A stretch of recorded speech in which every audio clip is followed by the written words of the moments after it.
प्यारे दर्शकों नमस्कार। तारीख आज 28 मार्च 2025 दिन शुक्रवार, हिंदी तिथि चैत्र माह कृष्ण पक्ष चतुर्दशी। आइए नजर डालते हैं हमारे प्यारे राज्य उत्तराखंड की तमाम बड़ी खबरों पर। वीडियो शुरू करने से पहले कमेंट बॉक्स में जय हिंद लिखकर हमें सपोर्ट करें और हाँ, वीडियो को पूरा जरूर देखें क्योंकि इस वीडियो में हम जानेंगे बिजली, पानी, मौसम, सरकार के नए नियम, ऐलान। तो चलिए शुरू करते हैं। चारधाम यात्रा की परंपराओं को मानना होगा, रील पर रोक, लिव इन सहित इन मुद्दों पर सीएम का बड़ा बयान। राज्य में लागू समान नागरिक संहिता के तहत लिव इन रिलेशनशिप के विरोध पर मुख्यमंत्री पुष्कर सिंह धामी ने कहा कि उनकी सरकार इस पर पीछे नहीं हटेगी। अलबत्ता जो भी सुझाव आएंगे उनका स्वागत करेंगे। मुख्यमंत्री नई दिल्ली में एक टीवी चैनल के कार्यक्रम में बोल रहे थे। मुख्यमंत्री ने कहा कि 2022 के चुनाव में हमने प्रदेश की जनता को वचन दिया था कि भाजपा की सरकार बनेगी तो राज्य में समान नागरिक संहिता कानून लागू करेंगे। हमने अपना वचन पूरा किया। लिव इन रिलेशनशिप के विरोध पर उन्होंने कहा कि बेशक यह हमारी संस्कृति का हिस्सा नहीं है, लेकिन उच्चतम न्यायालय में यह विषय कई बार आया है। रेल यात्रियों के लिए जरूरी खबर। प्लान बनाने से पहले अपडेट जान ले। 3 मई तक 29 ट्रेनें रद्द। गोरखपुर में प्री नॉन इंटरलॉकिंग और नॉन इंटरलॉकिंग काम से 12 अप्रैल से 3 मई तक ट्रेनों का परिचालन प्रभावित रहेगा। इस दौरान लक्सर समेत अन्य स्टेशन के यात्रियों की परेशानी बढ़ाते हैं। वरिष्ठ मंडल वाणिज्य प्रबंधक आदित्य गुप्ता ने बताया कि गोरखपुर कैंट कुसमही रेलखंड पर काम होने से सीतापुर शाहजहांपुर 16 अप्रैल से 6 मई, गोंडा सीतापुर 12 अप्रैल से 6 मई और दरभंगा अमृतसर एक्सप्रेस 16 अप्रैल से 4 मई तक निरस्त रहेगी। व्यासी से उत्पादित बिजली करीब 2 रुपये होगी महंगी। कई साल के इंतजार के बाद लागत की गई थी। यमुना नदी पर बनी व्यासी जल विद्युत परियोजना की बिजली अब यूपीसीएल को करीब 9 रुपये प्रति यूनिट की दर से मिलेगी। नियामक आयोग ने कई साल इंतजार के बाद इस परियोजना की पूंजीगत लागत तय कर दी है। यमुना नदी पर 120 मेगावाट की रन ऑफ रिवर परियोजना से बिजली उत्पादन वर्ष 2022 में शुरू हुआ था।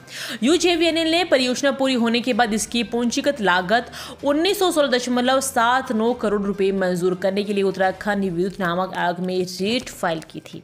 सभी पहलुओं को समझने के बाद आयोग के अध्यक्ष एमएल प्रसाद और सदस्य विधि अनुराग शर्मा की पीठ ने पूंजीगत लागत 1632.51 करोड़ रुपए मंजूर कर दिए हैं। उत्तराखंड में सफर करना होगा महंगा। देहरादून हरिद्वार हाईवे पर लच्छीवाला टोल प्लाजा पर 1 अप्रैल से बढ़ेंगे रेट। उत्तराखंड में सफर करना महंगा होगा। देहरादून हरिद्वार हाईवे पर लच्छीवाला टोल प्लाजा पर 1 अप्रैल से रेलखंड में सफर करना अब महंगा होगा। देहरादून हरिद्वार हाईवे पर लच्छीवाला टोल प्लाजा में रेटों में बढ़ोतरी की गई है। 1 अप्रैल से टोल रेटों में इजाफा होगा। इसकी दरें निर्धारित कर दी गई है। वाहन श्रेणी के अनुसार टोल टैक्स में 5 से लेकर 30 रुपए तक बढ़ोतरी की गई है। कार जीप का एक तरफ का टोल टैक्स 105 से बढ़कर 110 रुपए हो जाएगा। डॉक्टर जाएंगे चारधाम ड्यूटी पर, मरीज ताकते रहेंगे इलाज। कुमाऊं मंडल के 44 चिकित्सक भेजे जाएंगे। कुमाऊं के अस्पताल में वैसे ही डॉक्टरों की भारी कमी है और ऐसे में अप्रैल से अगस्त आखिरी सप्ताह तक कुमाऊं के करीब 40 डॉक्टरों की ड्यूटी चारधाम यात्रा में लगाई गई है। इनमें कई विशेषज्ञ चिकित्सक हैं। इसके अलावा पैरा मेडिकल स्टाफ भी वहां पर तैनात किया जाएगा। भीषण गर्मी के दौरान कुमाऊं में स्वास्थ्य सेवाओं के लड़खड़ाने की आशंका है और मरीजों को डॉक्टरों के अभाव में काफी दिक्कतें उठानी पड़ सकती है। उत्तराखंड में अतिक्रमण के खिलाफ एक्शन जारी। हरिद्वार में अवैध मजार को प्रशासन ने किया ध्वस्त। उत्तराखंड में हरिद्वार के सुमन नगर क्षेत्र में सिंचाई विभाग की जमीन पर बनी अवैध मजार को प्रशासन ने ध्वस्त कर दिया। मुख्यमंत्री पुष्कर सिंह धामी के निर्देश पर प्रदेश भर में अवैध धार्मिक स्थलों के खिलाफ चलाए जा रहे बड़े अभियान के तहत यह कार्रवाई की गई। वहीं इस कार्रवाई के दौरान भारी पुलिस बल तैनात रहा ताकि किसी भी तनावपूर्ण स्थिति से निपटा जा सके।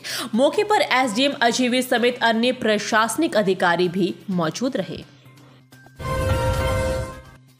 जंगल की आग रोकने के लिए धन का इस्तेमाल आईफोन के लिए नहीं, उच्चतम न्यायालय ने जताई उम्मीद। उच्चतम न्यायालय ने कहा कि वह उत्तराखंड में जंगल की आग से संबंधित याचिका पर 14 अप्रैल को सुनवाई करेगा।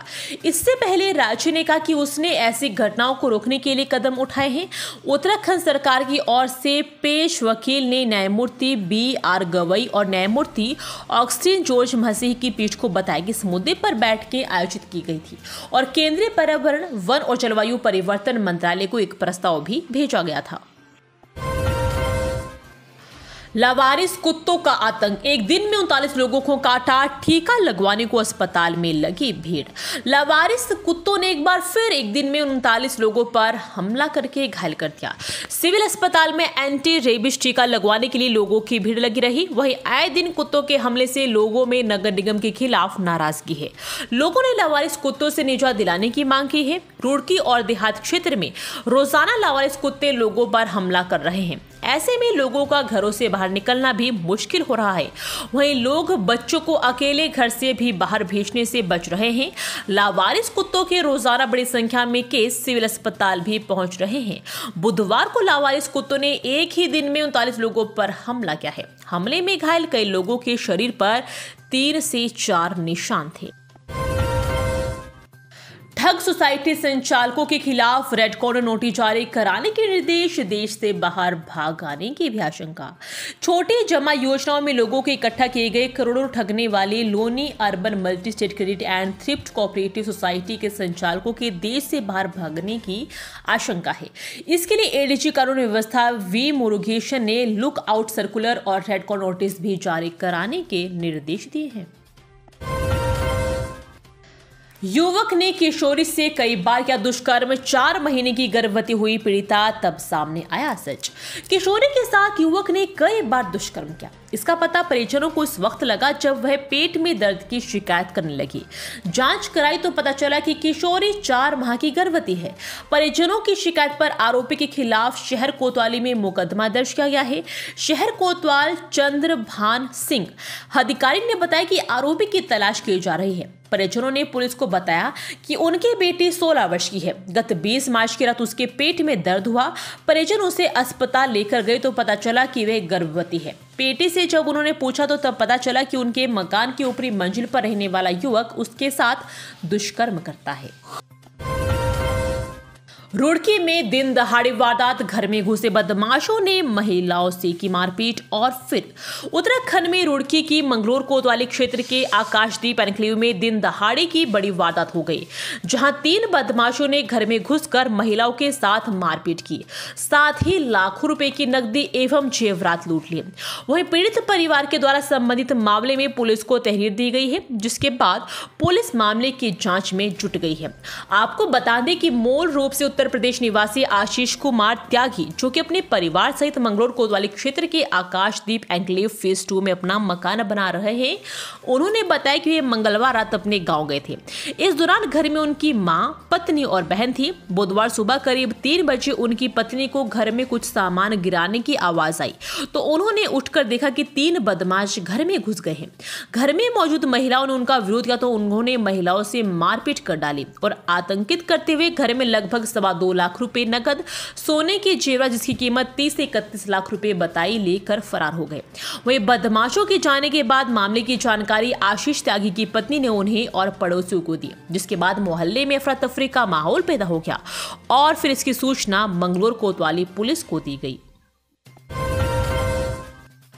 कुत्ते को बचाने के लिए तेंदुए से भिड़ी युवती, शोर सुनकर पहुंचे माता पिता, आगे जो हुआ उसे देख हैरान हो गए लोग। बागेश्वर जिले में गरुड़ के लाहौर घाटी के लमचूला गांव में कुत्ते को बचाने के लिए युवती तेंदुए से भिड़ गई। घटना में युवती का हाथ जख्मी हुआ है। युवती को CHC बैजनाथ में इलाज के बाद छुट्टी दे दी गई है। वन विभाग के अधिकारियों ने प्रभावित को मुआवजा देने की प्रक्रिया भी शुरू कर दी है। ग्रामीणों ने वन विभाग से गाँव में पिंजरा लगाने की मांग की है। राजस्व क्षेत्र जखेड़ा के लमचूरा निवासी रेणु 18 वर्षीय पुत्री भुवन राम बुधवार की रात करीब 8 बजे अपने घर की रसोई में खाना बना रही थी। पास ही उसका पालतू कुत्ता भी बैठा हुआ था। इसी दौरान तेंदुए ने अचानक कुत्ते पर हमला कर दिया। युवती शोर मचाते हुए तेंदुए से भिड़ गई और अचानक युवती के बीच आने से तेंदुए ने कुत्ते को छोड़कर युवती के हाथ को पंजा मारकर जख्मी कर दिया। इसी बीच युवती की माता प्रेमा देवी और पिता भी भीतर से शोर मचाने लगे। आसपास रहने वाले परिवार के लोग भी शोरगुल मचाते हुए मौके पर पहुंचे। शोर सुनकर तेंदुआ कुत्ते को लेकर जंगल की तरफ भाग गया। मसूरी में 200 मीटर गहरी खाई में गिरा ट्रक, वाहन दुर्घटनाग्रस्त, चालक समेत 3 घायल। उत्तराखंड के मसूरी में से भीषण हादसे की खबर सामने आ रही है, जहां अनियंत्रित होकर एक ट्रक 200 मीटर गहरी खाई में गिर गया है। हादसे में चालक समेत 3 लोगों के घायल होने की सूचना मिली है। वहीं मौके पर पहुंची पुलिस ने आपदा उपकरणों की मदद से घायलों को खाई से बाहर निकाला, साथ ही सभी को जिला अस्पताल भेज दिया है। मिली जानकारी के अनुसार यह हादसा मसूरी के पास गच्छी बैंड नामक स्थान पर हुआ है, जहां सीमेंट से भरा एक ट्रक देहरादून से मसूरी की तरफ आ रहा था। इस दौरान मसूरी गच्छी बैंड के पास पहुंचते ही ट्रक अनियंत्रित होकर 200 मीटर गहरी खाई में गिर गया। इस हादसे के दौरान ट्रक में चालक समेत 3 लोग सवार थे। इस घटना की सूचना मिलते ही मौके पर पहुंची पुलिस ने घायलों को खाई से बाहर निकाला, साथ ही तीनों को 108 के माध्यम से उपचार हेतु जिला अस्पताल भेजा गया। ये थी आज की फटाफट खबरें। हम मिलेंगे अगले बुलेटिन में, तब तक के लिए धन्यवाद। जय हिंद।